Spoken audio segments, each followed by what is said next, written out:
Hello, my name is Abigail Dickinson, and this is my Tome Society Draft 3 of the book print video. I hope you enjoy my presentation.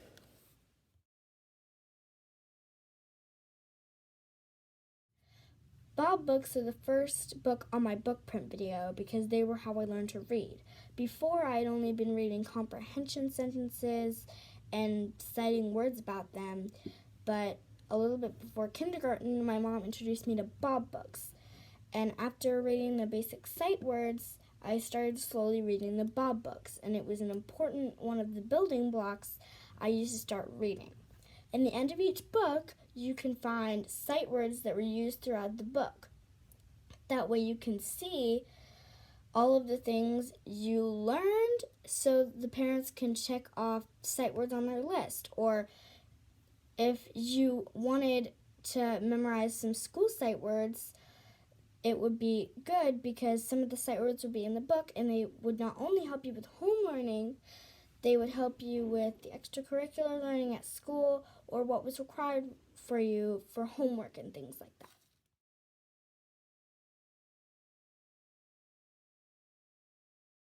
I picked Junie B. Jones books for my second book because they were what really got me wanting to read.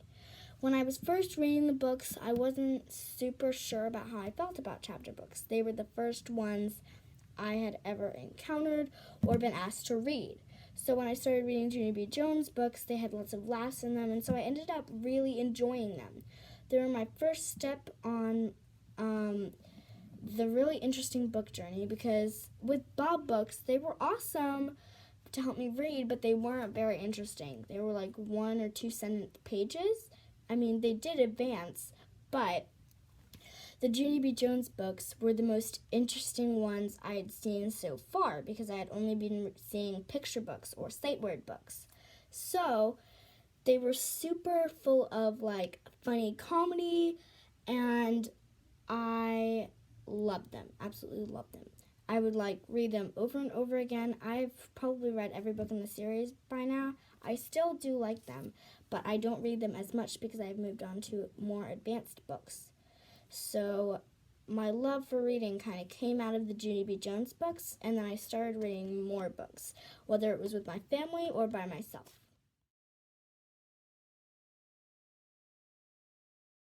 For my third book, I have The Faraway Tree. Enid Blyton painted such a perfect fantasy story with this book. I absolutely loved it from the first chapter to the last. If you buy the big collection, you can get all 3 or 4 books in one. It was always so awesome to hear all the stories, and this book really introduced me to fantasy for the first time. Now, it has a lot of words on the pages, so I started reading it with my family first, but I've read it 2 or 3 times alone. It's such an awesome book. When my dad came from England to Douglasville, he brought a book collection with him. He originally came from South Africa, but he moved to England after his dad died, so he brought some of the books here, and he shared them with me and my sister. We have almost all the Enid Blyton books, and I absolutely love all of them. It's so amazing to see the pictures that she painted. Sadly, Enid Blyton is no longer around, but her stories live on in the people who read them, and I just love the fantasy stories, and she was always so creative with the different characters. There's even a guy with a face that's the moon. He's called Moonface, and there's a little pixie called Silky, and then there are 3 children who go into the forest and find this enchanted tree, and at the top through the clouds, there's a new world each day, and if you don't leave before it moves, you're stuck in the land till it comes around to the top of the tree again. So, it's such an awesome fairy tale, and I hope to share it with my kids someday when I grow up.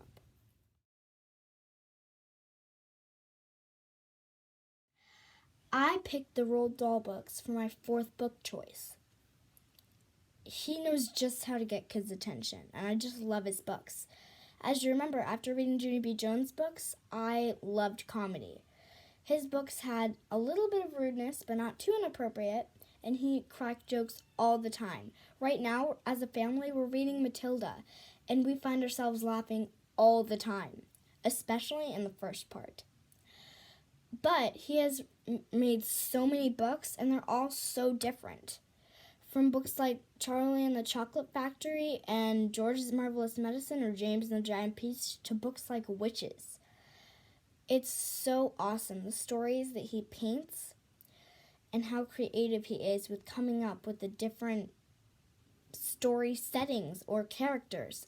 They're all so different and creative, and I just love the way he puts them into motion. Now they're in movies because people have just adored his books and wanted to turn them into movies. And now our school is doing a Matilda musical, and I'm auditioning, so we're going to watch the movie and we're going to read the book Matilda. And even though some of the movies aren't like the books, they're still great, and people want to do the best they can to recreate his awesome stories. Though the books are always better than the movies.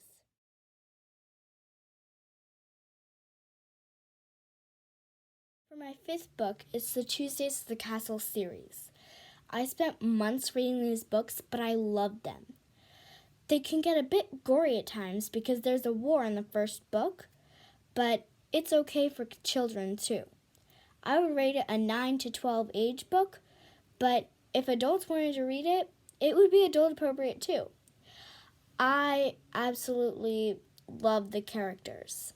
They all have such different personalities, from adventurous to shy, or wanting everything to be safe, or risking everything. In each book, there's a different adventure named after a day of the week. But it never really highlights the day of the week, but it's just the title. And even if you might think that the books are kiddie or too old for you, they're so awesome. They have such intricate stories, and I'm upset that they're not a little bit more famous than they should be, because it's really just an awesome story. Every book. She is such an amazing author, and she paints a story with her words. They go on so many different adventures, from getting lost in a different world or rescuing a unicorn. And it's not that kiddie, I promise. The unicorn part, they're savages, basically, unicorns, in the book. But in every book, there's a new creature, like griffins or unicorns. And sometimes it leaves off with a cliffhanger about the next book. It's really just a creative series, and I would recommend anyone reading this book. Maybe not a 5-year-old, but it's a bit of a complex read, but in the end, you will not regret reading it.